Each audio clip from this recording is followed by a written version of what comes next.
अवाम के मसाइल हल करने की यकीन दहानी करा दी। तशद्दुद किसी मसले का हल नहीं, वफाक के बरवक्त इक़दामात से मुज़ाकरात कामयाब हुए।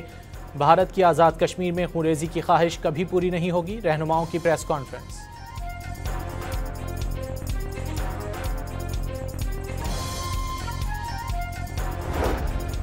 उज़दार में ऑपरेशन के दौरान फितना उल हिंदुस्तान के 14 दहशतगर्द हलाक, 20 जख्मी, मुतादिद ठिकानों को भी तबाह कर दिया गया।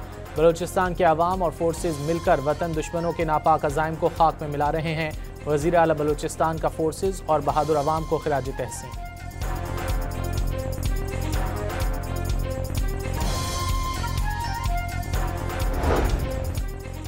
लाहौर में बालाज कत्ल केस का मरकजी मुलजिम तीफी बट दुबई में गिरफ्तार। मुलजिम को दुबई में एक दावत के दौरान गिरफ्तार किया गया। रेड वारंट का प्रोसेस मुकम्मल होने पर वतन वापस लाया जाएगा। अंदरूनी कहानी सामने आ गई।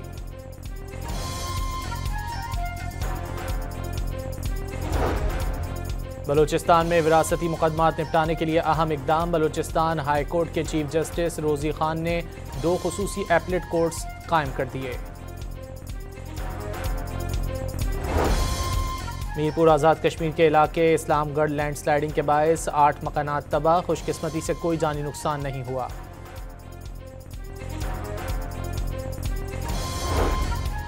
गुजरांवाला के इलाके एमनाबाद में छोटे भाई की फायरिंग से बड़ा भाई जाँ बहक, वारदात के बाद मुलजिम फरार हो गया। और हरीपुर में तेज रफ्तार कोस्टर खाई में गिर गई, 2 अफराद जाँ बहक, खातून जख्मी हो गई।